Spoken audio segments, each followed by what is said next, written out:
जय हिंद, वंदे मातरम। स्वागत है आप सभी का हमारे YouTube channel Thakur education centre Jasmai में।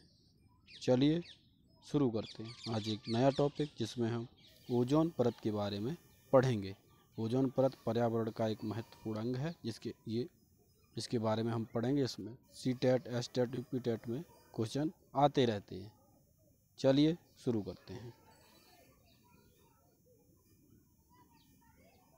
ओजोन परत, ओजोन परत, ओजोन लेयर, इसे अंग्रेजी में कहा जाता है ओजोन लेयर। ओजोन परत की जो कहाँ पाई जाती है, वो समताप मंडल में पाई जाती है। मतलब समताप मंडल में 10 से 50 किलोमीटर के बीच में जो समताप मंडल होता है, उसमें निचली सतह पर ओजोन परत पाई जाती है। ठीक है, ये ध्यान रखेंगे। आगे देखें, समताप मंडल।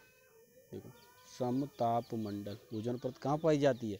समताप मंडल में। जो 0 से 10 किलोमीटर तक क्या होता है?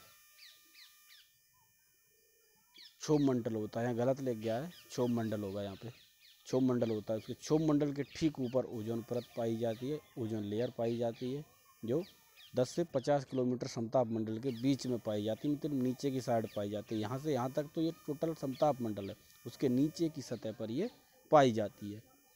चलिए आगे देखते हैं क्या है ओजोन। ओजोन क्या है, इसे हम देखते हैं पहले। ओजोन ऑक्सीजन के अणुओं से मिलकर बनी है।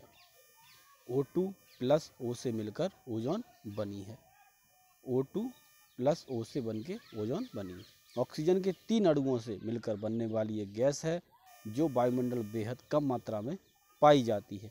पृथ्वी की सतह से 30-32 किलोमीटर की ऊंचाई पर इसकी सांद्रता अधिक होती है। यह हल्के नीले रंग की तीव्र गंध वाली विषैली गैस है। मतलब हल्के नीले रंग की तीव्र गंध वाली विषैली गैस है। ठीक है, ये ध्यान रखेंगे, तीव्र गंध वाली है थोड़ी। और ये कहाँ पाई जाती है? समताप मंडल में पाई जाती है। क्वेश्चन बार बार पूछा जाता है कि ओजोन लेयर कहाँ पाई जाती है, तो समताप मंडल में पाई जाती है। चलिए आगे देखते हैं, स्ट्रेटोस्फियर। अब इसमें हम चित्र के माध्यम से देखेंगे ओजोन लेयर से हमें ये कैसे बचाती है। जैसे सूर्य से किरणें आती हैं, वो बहुत तेज़ी से नीचे की तरफ आती हैं, और CFC गैस और HCFC और BOCS, ये गैसें जो होती हैं, वो हमारी पृथ्वी को ज़्यादा हीट पहुंचाती हैं। ओजोन लेयर को ये काटती हैं। जैसे इधर से ये ओजोन लेयर को जाती है, काटती हैं, इन्हें काटती हैं। जैसे और ओजोन लेयर में जब छेद हो जाता है, तो ओजोन की सारी किरणें जो है, सूर्य की किरणें आती हैं, वो हमारे शरीर को नुकसान पहुँचाती हैं। जो अंटार्कटिका द्वीप पर ओजोन लेयर में छिद्र हो भी गया है। ठीक है, चलिए आगे देखते हैं। इसमें कौन कौन सी हैं? CO2, नियॉन, हीलियम और ओजोन, ये गैसें में पाई जाती हैं। ठीक है, चलो आगे देखते हैं। अगला देखो, ओजोन परत। समताप मंडल में पाई जाने वाली ओजोन परत पराबैंगनी किरणों से हमारी रक्षा करती है। मतलब ओजोन परत क्या करती है? हमारी रक्षा करती है। जो पराबैंगनी किरणें सूर्य से आती हैं, उनसे हमारी रक्षा करती है। वैश्विक तापमान व तीव्र हाउस गैसों के उत्सर्जन के चलते लगातार क्षरण हुआ है। मतलब वैश्विक तापमान से और ग्रीन हाउस गैसों के कारण हमारी जो ओजोन लेयर है, उसका क्षरण हुआ है। मतलब ओजोन लेयर कम हुई है, उसकी मोटाई कम हुई है। ओजोन परत संरक्षण की बात मॉन्ट्रियल प्रोटोकॉल 1987 में की गई थी। जब मॉन्ट्रियल प्रोटोकॉल हुआ था, उस समय ओजोन लेयर के संरक्षण की बात उसमें की गई थी। चलिए आगे देखते हैं। ओजोन O3, ओजोन परत 20 से 30 किलोमीटर समताप मंडल में पाई जाती है। मतलब जो समताप मंडल में 20 से 30 किलोमीटर के बीचों बीच में पाई जाती है। पराबैंगनी किरणों UV रेज B व C से बचाव करती हैं। मतलब जो UV रेज आती हैं, हमारी पराबैंगनी किरणें आती हैं, उनमें B और C से वो बचाव करती हैं। त्वचा कैंसर से बचाती है, जीन उत्परिवर्तन से बचाती है, और मोतियाबिंद से ये हमें बचाती है। ओजोन छिद्र अंटार्कटिका के ऊपर ब्रिटिश टीम द्वारा 1985 में खोज की गई। मतलब जो ओजोन छिद्र है, वो अंटार्कटिका के ऊपर बताया जाता है, और जिसे ब्रिटिश टीम द्वारा 1985 में खोजा गया कि अंटार्कटिका के ऊपर ओजोन का छिद्र, ओजोन में छिद्र हो गया है। CFC गैस ओजोन क्षरण के लिए कारण बनती है। मतलब जो CFC गैस है, ये हमारे रेफ्रिजरेटर वगैरह से निकलती है, AC रेफ्रिजरेटर से निकलती है, जिसे CFC गैस कहा जाता है। आगे देखें, CFC गैस ओजोन क्षरण का कारण बनती है। ओजोन दिवस कब मनाया जाता है? 16 सितंबर को मनाया जाता है, ये विशेषकर ध्यान रखें। और मापने की इकाई क्या है ओजोन की? डाप्सन। डाप्सन से मोटाई उसकी नापी जाती है ओजोन लेयर की। मॉन्ट्रियल प्रोटोकॉल कब हुआ था? 1987 में। ये ध्यान रखेंगे, मॉन्ट्रियल प्रोटोकॉल कब हुआ था?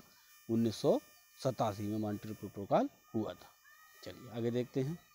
आगे O3 क्षरण की समस्या से निपटने हेतु सम्मेलन, मतलब जो ओजोन है, ओजोन से उसकी क्षरण की समस्या थी, उसको निपटने के लिए सम्मेलन किए गए। वो इस प्रकार दिए हुए हैं।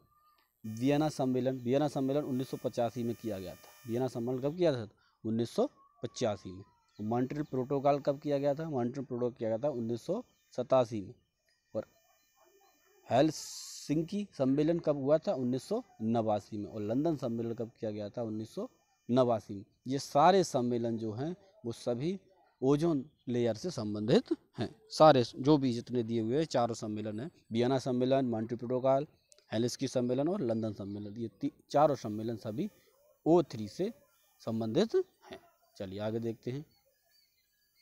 ओजोन छिद्र के अंटार्कटिका के ऊपर होने के कारण, मतलब अंटार्कटिका के ऊपर ओजोन का जो छिद्र है वो कैसे बना? वायु परिसंचरण प्रणाली के कारण उस पर ओजोन लेयर, मतलब ओजोन लेयर में छिद्र बन गया। क्लोरीन परिकल्पना के कारण, और समताप मंडली मेघ परिकल्पना के कारण, और सौर कलन का प्रभाव जो है, मतलब सौर कलन का जो प्रभाव ज़्यादा है, इसी वजह से ये ओजोन छिद्र बना। और ध्रुवीय वाताग्र के कारण उस पर ओजोन छिद्र बन गया। ठीक है, आगे देखते हैं। वायुमंडल में ओजोन परत का महत्व, मतलब वायुमंडल में ओजोन परत का क्या महत्व? हमारे वायुमंडल में ओजोन परत बहुत महत्व है, क्योंकि यह सूर्य से आने वाली अल्ट्रावायलेट रेडिएशन यानी परावैंगनिक विकिरण को सोख लेती है।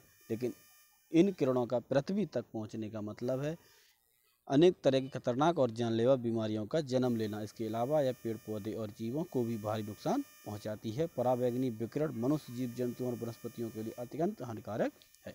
मतलब ओजोन लेयर अगर नहीं होती, सीधी बात में समझ सकते हैं हम, अगर ओजोन लेयर नहीं होती तो हम बीमारियों से ग्रसित रहते और पेड़ पौधे हैं, जीव जंतु हैं, सभी इन्हें ज़्यादा से ज़्यादा नुकसान रहता।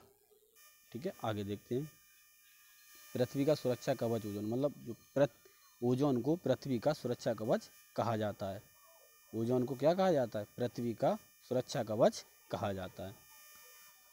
ओजोन परत को पृथ्वी का सुरक्षा कवच कहा जाता है, लेकिन पृथ्वी पर लगातार बढ़ रहे प्रदूषण के कारण इस कवच की मजबूती लगातार कम होती जा रही है।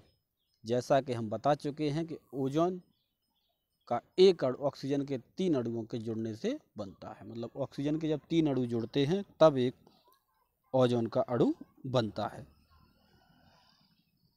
ठीक है, और पृथ्वी को, इसे ओजोन को पृथ्वी का सुरक्षा कवच भी कहते हैं। चलो आगे देखते हैं। ओजोन परत क्षय के दुष्प्रभाव, मतलब ओजोन परत से क्या क्या प्रभाव हो जाते हैं वो देखेंगे। ओजोन परत के क्षरण की वजह से सूर्य से आने वाली हानिकारक परावैंगनिक किरणें पृथ्वी के वायुमंडल में प्रवेश कर सकती हैं और पेड़ पौधों तथा जीव जंतुओं के लिए हानिकारक भी होती हैं। मानव शरीर में इन किरणों की वजह से त्वचा का कैंसर, श्वास रोग, अल्सर, मोतियाबिंद जैसी बीमारियां हो सकती हैं। साथ ही ये किरणें मानव शरीर की प्रतिरोधक क्षमता को भी प्रभावित करती हैं। मतलब जो ओजोन परत के अगर ना होने से अगर हमारे ऊपर सूर्य की परावैंगनिक किरणें पड़ें तो हम अनेक बीमारियों से, जैसे कैंसर, अल्सर, मोतियाबिंद जैसी बीमारियों, श्वास रोग से प्रभावित होंगे तथा हमारी रोग प्रतिरोधक क्षमता है वो हमारी कम होगी, मतलब WBC हमारी कम होगी। ठीक है, चलिए आगे देखते हैं। अगर वीडियो अच्छी लगे तो हमारे चैनल को सब्सक्राइब करें, बेल आइकन ऑल करें और लाइक करें। अगर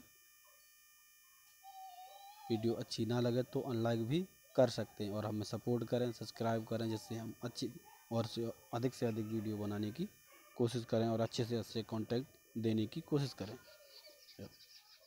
जय हिंद, वंदे मातरम, जय श्री राम।